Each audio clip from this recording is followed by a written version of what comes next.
Ladies and gents, when I was growing up, people used to call me a mutant, but now it's just called being a geek. Bring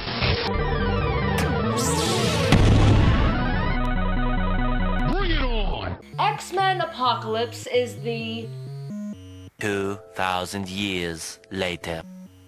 8th film in the franchise. That's a lot of films! But before I explain, I would like to warn you guys, warning, or boob grab, that this is the spoiler-filled episode of X-Men Apocalypse, okay? If you want to watch the spoiler-free episode, then check out Steph Coze's review that came out yesterday. You know, so you can skip all the intimate details. Intimate. So X-Men Apocalypse follows the story of Apocalypse coming back from a big bear nap as he hunts down a picnic basket. Only in this case, the picnic basket is everyone on Earth, basically. Along the way, he finds 4 people willing to follow him. Unfortunately, only 2 of those 4 really get any kind of backstory. Take Psylocke, for instance. While she completely nailed the look of the character, I mean, she looks fantastic, you don't really get a lot out of Olivia Munn, except for a couple of grunts, moans, and the general idea that she's supposed to be the muscle. So yeah, basically zero backstory on her. They find Angel in a UFC-style ring where he's basically killing other mutants as a means to survive and form of entertainment. And that is all you get in terms of backstory. With Storm, her backstory is minimal. You basically see her running around, sort of acting like a crook, yet praising Mystique as a hero, which, side note, really bugs me. Not because I hate Mystique, in fact, I love her, it's just, I'm not a big fan of Jennifer Lawrence's portrayal of Mystique, but I'll get back to that in a bit. The last one who joins the Horsemen is Magneto. Magneto.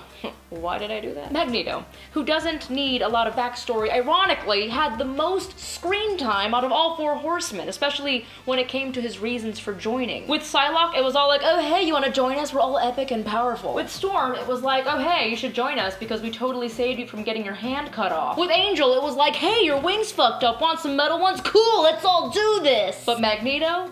No, he gets a story to his. Magneto at this point has tried to isolate himself and is basically in hiding working in a steel mill, and all he wants to do is dance his heart away and pour water on him. That last part is actually my nerd fantasy. Carry on. So he's working in a steel mill when all of a sudden one of these giant metal things is about to crush a man and he's all like, oh, heavy metal, I got this. And then they're like, mutant! And capture him. And you're like, fuck, assholes. He promises to go away quietly when all of a sudden a rogue arrow flies out of that one dude's hand and offs both his daughter and wife. So this Dick Cheney looking motherfucker is just standing there going, crap, my bad. At which point Magneto's like, oh, you guys thought you were so smart coming in here with no metal. But guess what?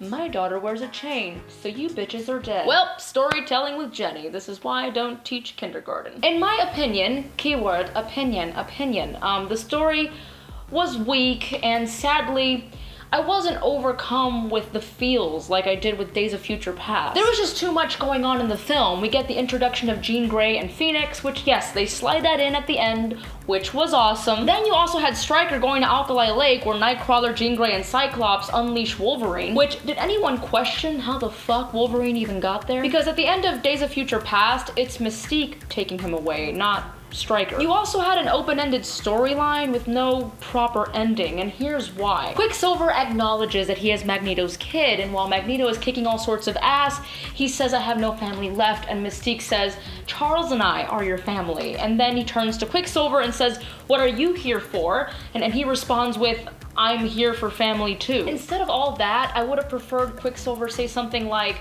and I am your son, immediately following Mystique's line. In my opinion, it would have made a bigger impact and was a missed opportunity, especially considering the fact that Quicksilver had yet to tell him. Which, side note, Quicksilver was pretty damn awesome in this film, especially his slow-mo parts. I mean, the whole scene was freaking sick. But as for Jennifer Lawrence, now I absolutely adore this girl on and off camera, but this is why I don't like her as Mystique. Mystique takes pride in being a mutant, and Jennifer Lawrence's version almost always hides from it, and I can't help but think that it's so Jennifer Lawrence's face isn't hidden by the blue paint job they do on her. If that's the case, that's no better than Sly refusing to wear the Dredd helmet for Judge Dredd. It completely goes against what the character stands for, and it really bugs me. Alright, babies, be sure to like, comment, subscribe, and share. Let us know if you liked the movie or if you didn't, and what your favorite part was. Be sure to check out the brand new, freshly updated aggressivecomics.com and our Patreon page. We just added all new rewards and think it'll be a better set of things to get your hands on. And until next time,